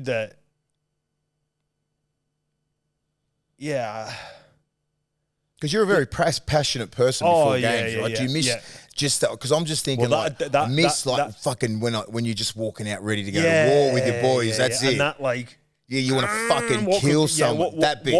What could happen here? Like you got to do a kickoff because we've got to start. We're the guys that have to start that energy. Even going to the toss, it's like, because we're not wingers. They're not getting the ball. Are we kicking off or are we receiving? It's like, that like anticipation and knowing the fact that you've got to take the kickoff. Or go and put that first shot on. Exactly. That's what I'm saying. It's different when you're in the middle and you've got to control the energy. That's what I miss. I'm like, because that whole 2-minute bell and then going, let's fucking go. And then I'm like, all right, that's about it. If you can end it there and not fucking play. or like miss having a good win. Yeah, and the wins. Like you miss having a good win. And like that feeling after the sheds. A good win, like, it's a feeling that I don't think you can ever replicate. You can't. And that's where I think players, they might, at the end of their careers or when they retire, they try and replicate that. And you're never going to get it. That's another thing. You got to live in the moment. And just love that moment. Do you know what I mean? Like when you're winning World Cups, when you're winning grand finals, being in grand finals, winning semi-finals, 4 nations, when you win it, it's fucking amazing because you will never ever replicate it. There's not a drug in the world that can do it. No, and there's not a feeling because you're only going to get that feeling once. And I always had that. I'm like, fucking win, lose or draw. It's like fucking just soak it all in. And fucking and live it and love it. You know what I mean? Even, you know, you spoke before, Bulldogs are playing Manly round 1. Mate, we had some fucking wild battles. Like, there's this picture of me and I'm absolutely caked in mud and I can remember that game. It was a Friday night Manly and dirty I think it was like 10-12. And you know, it was just like a slog. Brutal game, like it's a slugfest. A slog, and you just come out of it and you're like, fucking win. You get in the sheds after it and you're like, that shit, like, that's what you miss. Yeah. Like you see, like, you know, Fred Serrano in there and you're like, come here. And even like you're doing battle with the middles and stuff like that, you know, you just shake hands and just fucking love it and go, that's what it's about. With everyone else, but then you get your team. But your fucking like, middles where you go to war with, you know what I mean? You're just like, fucking oath. And that's it. You'll realistically, you're never That's about it. I reckon that's about it, what I miss. Like I'm watching these kids train, I'm like, I used to love training. Like it was always fun for me training and like just building up into games. But I'm like, the game, when I think about the game, when they're like going against Manly, but I try not to talk about that. Because I'm like, be in the moment, every training session, get something out of it. I said, because it's going to happen quick, boys. I said, like, we've got this week, so you got probably 7 sessions, 7 field sessions. I don't give a fuck about your wrestling and weights and all that sort of shit. 7 field sessions, and then it's fucking trial time, and then it's fucking a week off, and then another trial, and then a week off, and then it's fucking game time. So all in all, you probably got 12 field sessions to go when it's round one. Yeah. So fucking get everything out of these field sessions. Compete. Energy, everyone's all about. Because Ciro's big about energy, massively on it. Because at the start, these kids wouldn't talk. It'd be fucking hard to get a fucking little bit out. But that comes with confidence. Now you can see a little bit of swag, you know what I mean? Like, you know, like, and that comes with confidence. But imagine if they start winning some games. Yeah, the belief starts going through. Go through the roof. You can have look at our fans. Look at the most diehard fans in the world. They're crazy. They've been hiding for 5 years. When you fucking unearth these blokes, and I tell these guys, so you don't understand. These fans are the craziest in the fucking whole world. Can you imagine Belmore Road if they do something this year? Even at training now, and everyone's like, they're really surprised that there's people there because the last 4 or 5 years, no one's fucking been there. Now there's about, 100 kids, 200 kids. Yeah, that's good. I said, that's a fuck. People know. They can feel it. Something's happening good at Belmore. You know, like something's happening and it's good. You know, they can tell by, they're coming to train. They can feel the energy. They can feel the buzz with the players. Freddie's got his music playing. Like everything feels good. You know, we just got to put it on. As I said, it's performance based. Yeah. I don't give a fuck. Everyone's in the position now where they've had great preseasons. Oh, we're looking good. We're looking good. Yeah. Oh, I got new shape. Fucking hell, geez, you look good. Yeah. Train the house down. Talk to me around 10. Talk to me around 10. Yeah, it is true. Hey, just going back to that, like playing for Australia and stuff like that. You fight with Stuart Fielden. Yeah. Was that? Did I read somewhere or hear you say that was sort of like premeditated? You knew it was going to go off? Well, it was going to go on for years. So 2002 we went at it in the test. And then 2003 we went at it. Like we just never got in a fight because I was always hunting for him. And he was always running at like Danny Badiris and all those kind of guys. And he was playing 80 minutes and I was fucking hammering him about fucking getting on the gear and stuff like that. I fucking hated it. I was like, you juice head and shit. Like, I was just always into him. And he goes, oh, fucking shot, you fucking convict. And I'm like, oh, fuck you, you cheat. And all this kind of stuff. Because he was playing 80 minutes in the middle. And I'm like, fuck, we're all pretty fit. We couldn't get 80 out. But he was like, 25, 26 hit-ups, fucking 40 tackles, like absolutely being a beast. We're like, oh, fuck this dude. And I'm going to fucking punch his head off if I get a chance. So that was from 2002. And 2003 tour, 2004 tour, same again. I was still hunting for 2005, same again. And then 2006, finally got him. And like, it was just a matter of time between both of us. We're just fucking two young fucking bulls, alpha males, and just fucking, it was just about a matter of time before it was going to happen. I said, fuck it. So when I hit him, and I said, like, before a game, I said, first hit up, Fielden, I said to Luke O'Donnell, he's a fucking crazy bastard. Heine, all the four just said, I'm going to punch fuck out of him. I said, it's going to be on. I don't give a shit. Just someone had my back. Who cares? You know what I mean? And I was in a bang, hit him, and he's like, so he's talking. He's like, fucking let's go when we fucking, as soon as we go, we're fucking banging on. We're banging on. I said, let's fucking go. I said, I can't fucking wait. And it just fucking happened real quick. And then there was this fucking bang, and then Peacock come in. I fucking punched on with Peacock, and it was just Sean Long was there. Sean Longy was there. I didn't know what to do with Longy because I'm like, fuck, do I punch Longy in the head or do I just push him? So I went, oh, fuck off, Longy. And then Peacock comes in and hits him. We start banging on with Peacock. And you know what I love? No, that was the best. Longy's looking at me going, fuck. Oh, and then, and of all people, you see who runs in? Luke O'Donnell fucking comes in and steamrolls him. And then so me and Peacock are going at it. But what I love about Peacock is that after the game, like we shook hands and had a fucking beer. Where I wanted to shake Fielden's hand after it and go, fucking, all done. Whatever happens on the field, I don't give a fuck. Like, me and you have gone at it after the fucking game. Shake hands. Let's get the fuck out of here. What a great game. Who cares? But he fucking took it real personal. Oh, did he? He didn't fucking talk to me or anything. I'm like, where's he gone? I said, oh, well, fuck you then. You know what I mean? Like, I'm like, oh, well, it's a game. Yeah. I thought, whatever happens on the field, stays on the field. Don't take it personal. And then, like, so Peacock, and, we remember getting on the piss after the final and everything like that. It was fucking fun. He wasn't nowhere near there. And I was like, he just took it, I don't know, like he just, I don't know, I said, fuck it. Poor old Longy in the middle of that. Longy was hilarious. And then after, what about that little sequence that I did? If that was in today's game, I reckon I'd get 10 weeks, especially for the fight. And then after it, Longy kicked the ball and I put kick pressure on and elbowed him right in the fucking head and split him all across there. And the fucking ref comes up. This is the best. It's on YouTube. It's like, I think it's about 6 minutes of fury, I think they called it. And then it's like, the ref's going, Lockie, tell him to settle down. That was after the first fight. I said, fuck off, Lockie. So Lockie didn't say anything. He's never going to settle me down.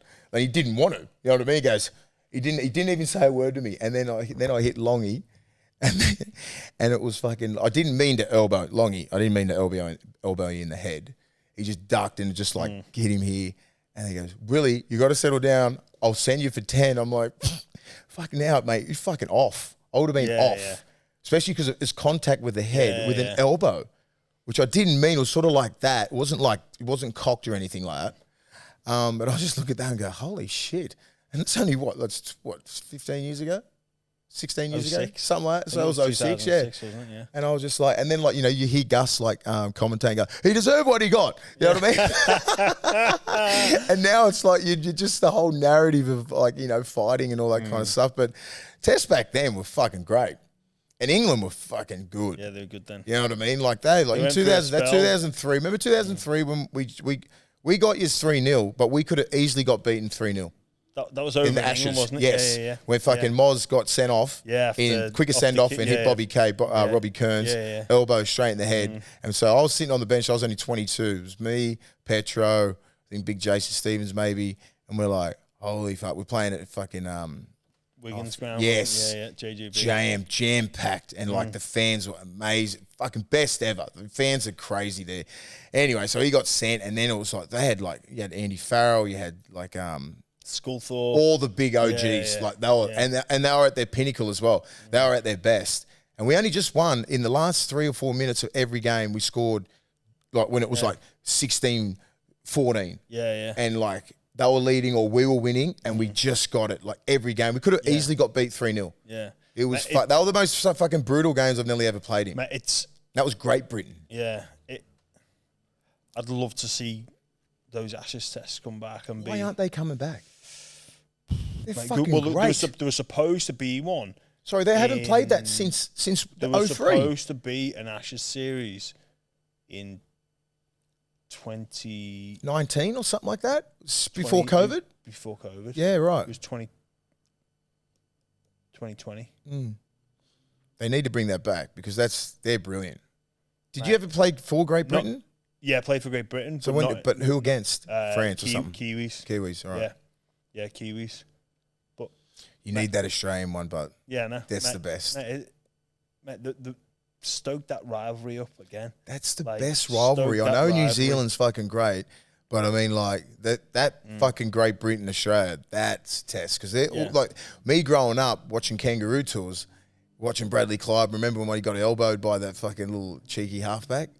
Bobby Goulden. Yeah, it was a just crazy Mal Meninga scoring that try off Ricky Stuart. That's embedded in my head as like a 12 or 13-year-old kid, and I'm like, fuck, I'd love to play in that. Look, I'm a huge advocate for International Rugby League. Yeah. It's probably down the pecking order in terms of... I don't know. We had a great how is the English Super League at the moment, mate? Is it... It's dominated by St Helens, I get it, but like we seen, obviously, like just say rewind 15 years ago, the pound was strong as hell. Yeah. So the good players. So the good players, like you'd attract good players from here.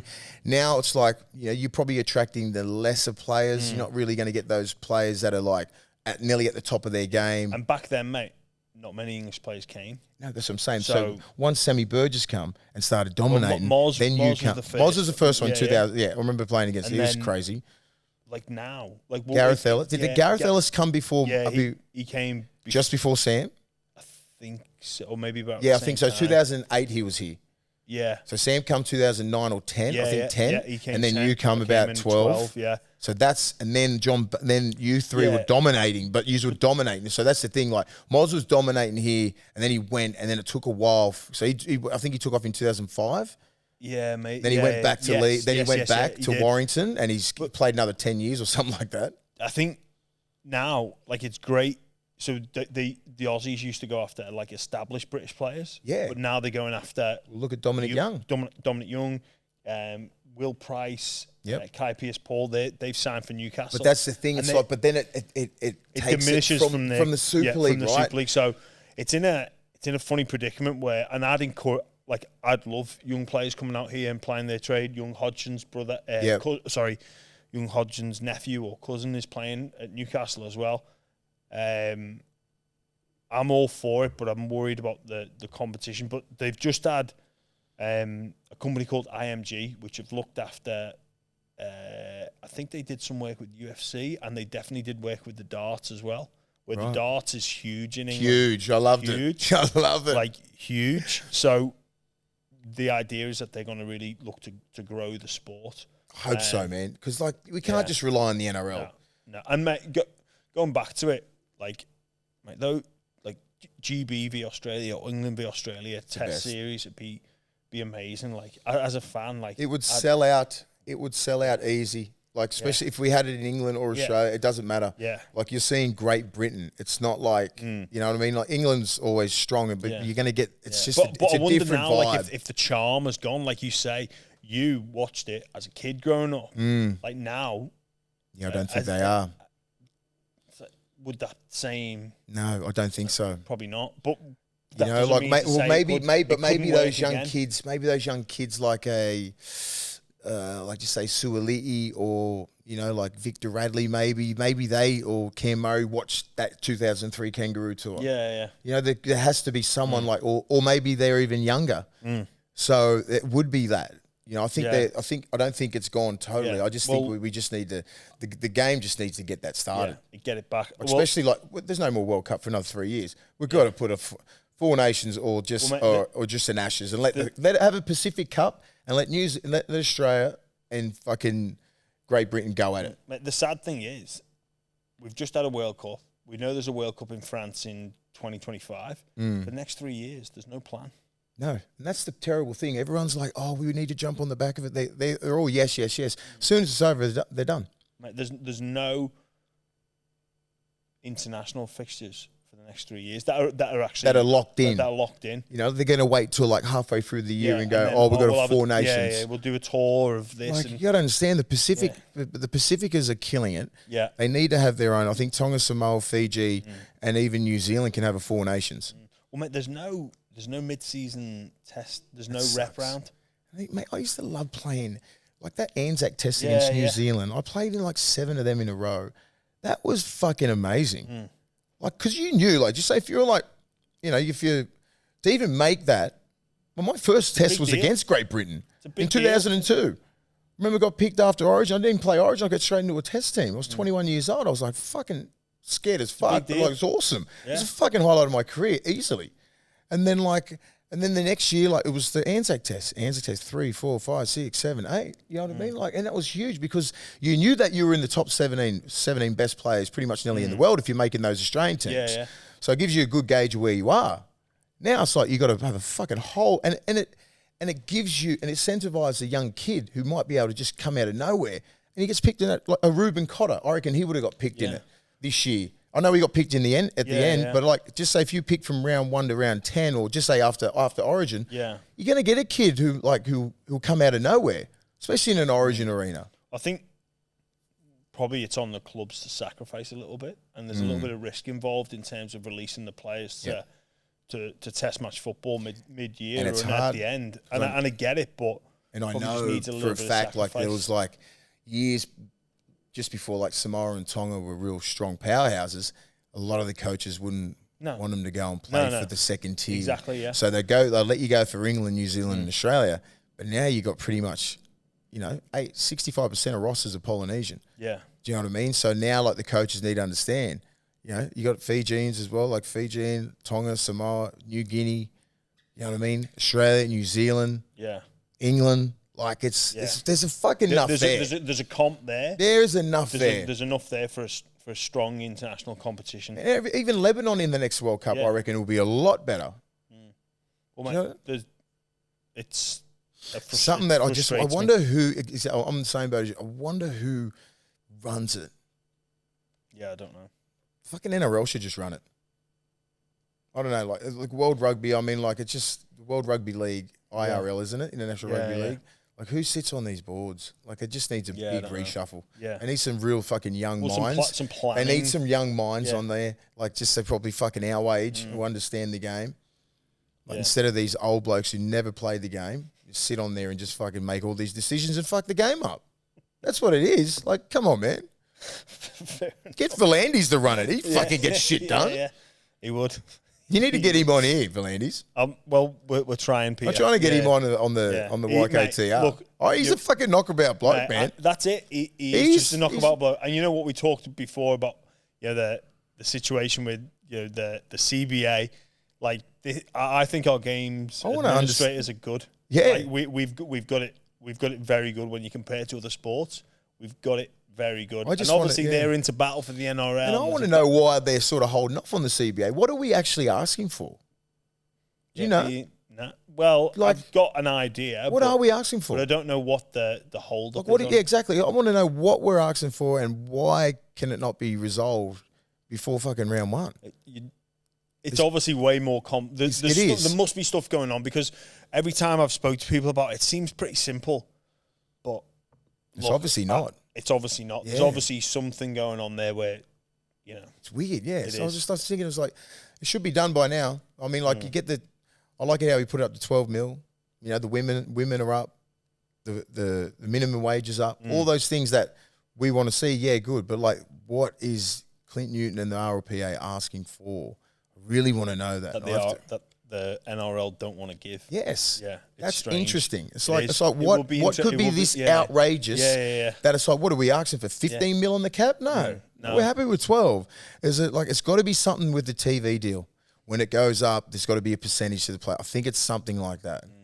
I think there's some stuff around, like, if the competition changes, like if they bring in an 18th team, they can just do it.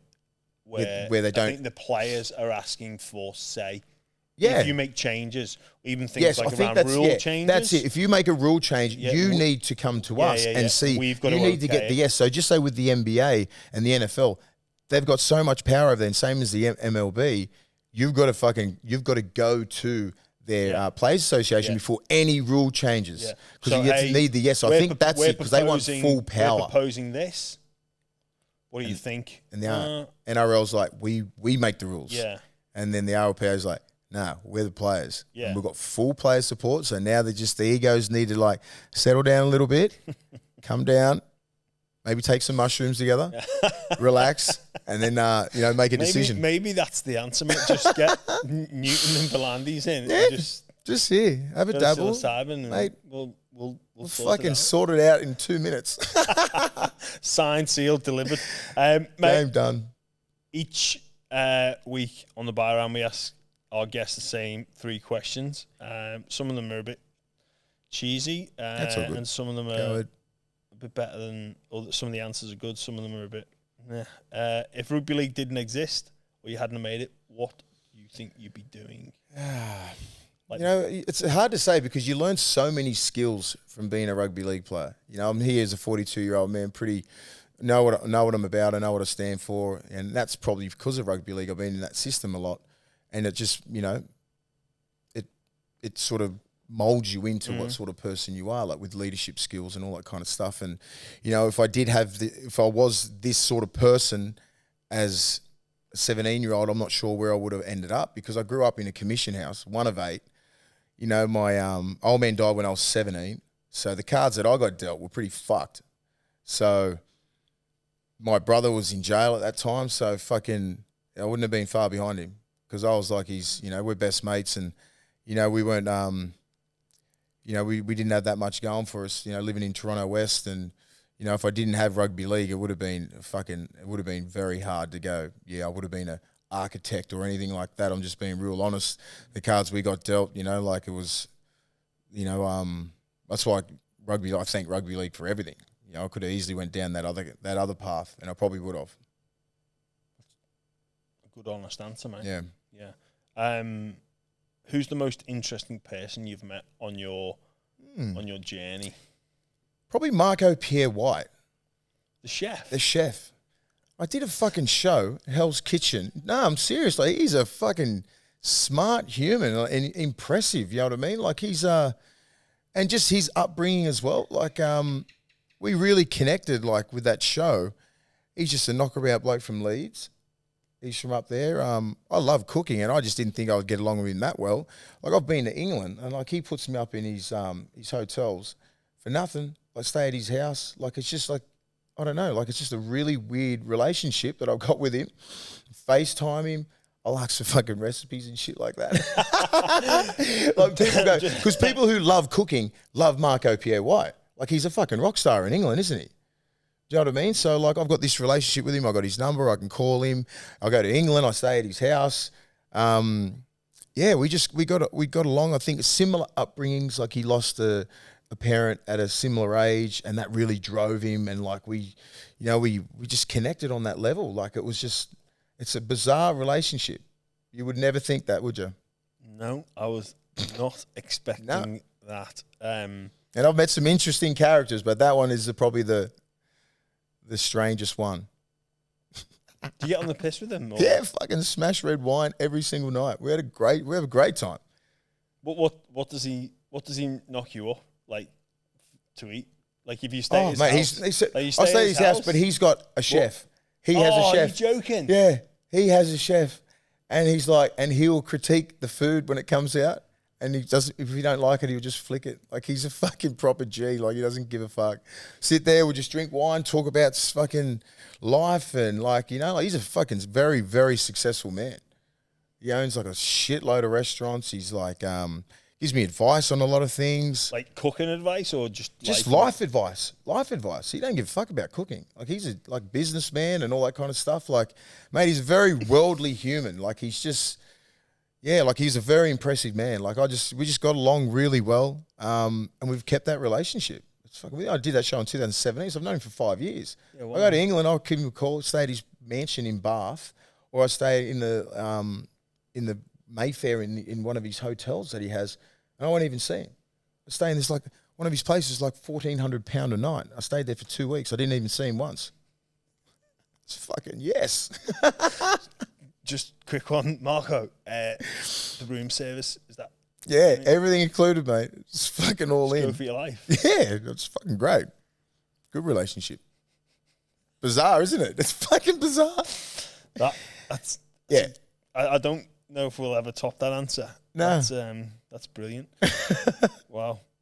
Well, maybe this is going to be the same answer to the next question. In your career or your life, what's your biggest sliding doors moment? Maybe if you didn't meet Marco Pierre White, I don't know. Sliding doors moment. So like I sometimes sit there and think, big one is whether I'd move to Australia or not. What would life have been like? Or sign for a different club or whatever it may be. But for you, what do you think? I think making the decision to actually play rugby league. Really? At 17, like as I said, like when my old man died at such an age where, when I was 17, at such an impressionable age, not really knowing what to do, because he was like the guiding sort of person in my life. Like he loved rugby league, and when he died, it sort of died with me. Like, so I was like pretty highly scouted like throughout Australia. Like guys like Wayne Bennett, Tim Sheen's ringing me. I was 17 years old, mind you, just finished school. Was really at the crossroads, not wanting to play, and just saying get fucked, everyone. Like I was just like, I don't really remember those moments because it's just like, you sort of blank shit out, like that negative stuff, and I just don't really remember. But I remember my mindset was like, I don't want to play. So usually to head into the 98 season, usually you'd start training in November of 97. I didn't go down to the Bulldogs till February in 98. So there was a lot of like thinking and like and ahhing, like whether to go down. Like I wanted to stay at home because I'm one of 8. The youngest is 1 year old. Mum's Tongan and Samoan, living in like commission houses, no fucking money, like really struggling. And I'm like, fuck. I had like just maybe that epiphany, like I've got to go down. Like I have to go down to get like my mum and family like out of this shit. And then, so that's why I was held, that really drove me. Like I bought mum a house when I was 21, all that kind of stuff. So, but that was a real fucking sliding doors moment where my brother was doing some stupid shit. Do I go follow him or do I go, fuck, sign the contract, get down to Sydney and fucking like get it done? Yeah, wow. Yeah, so that would be the big sliding door moment. Yeah. Because it was fucking, it was like that. But whether just fuck it, yeah. Like it'd be easy. I could just go do whatever my brother was doing, sort of make ends meet like that. Or do I go the fucking hard route, go down to Sydney, not know anyone, and fucking just go nuts. You know, I had a lot of ability and a fucking drive, you know, like where, yeah, so I tell these young kids now, like, so you need something, as I said, we're cut from a different cloth, you know what I mean? And some of the shit that happens when you're younger will drive you to fucking, it'll have, you know, that little bit of burning in your gut that's what's always in my gut. And when I was playing, especially, like that little bit of fire. You can't just be fucking born with a silver spoon in your mouth and go out there and battle with these fucking nut jobs, because they're from a different, they're cut from a different cloth. Their upbringing was similar to probably mine, similar to yours. You know what I mean? Like everyone's got that little bit of an edge that you have, because this is the best of the best rugby league. This is not playing fucking, you know, you're not just playing Queensland Cup. No disrespect to these guys, or reserve grade, or playing local league. This is the fucking best players in the world in one competition. All alpha males, everyone like that. And to be that fucking dog, the proper fucking alpha male among alpha males, is fucking hard. You know what I mean? This is sport ain't for everyone. That's what I try and tell these kids. I do tell them, you know, like just fucking wish I had someone like me when I was 17, like guiding me. But like, game's changed since then. It was fucking sink or swim, man. Just go down there and just fucking earn everything that you got. So, yeah, that was probably the biggest thing. Well, thankfully you managed to swim, and you did it. You did earn it, mate. You really did, and it's been fascinating to talk a little bit about your story. There's probably about 15 episodes of podcasts with you, mate, but that was absolutely outstanding. Keep doing you. And, yeah, appreciate it. I'll be hopefully seeing more of you around. Yeah, be good to get you there. Yeah, I'm looking forward to it, mate. But honestly, that chat was quality, mate. I enjoyed it. I mean, this was a bit of a waste of time, but I got about half of the questions in there. It's all good, mate. Charlie, but no, that was sensational. Thank you so much for joining us on the bar. Thanks, Shema. Cheers, lad. You're a legend, mate.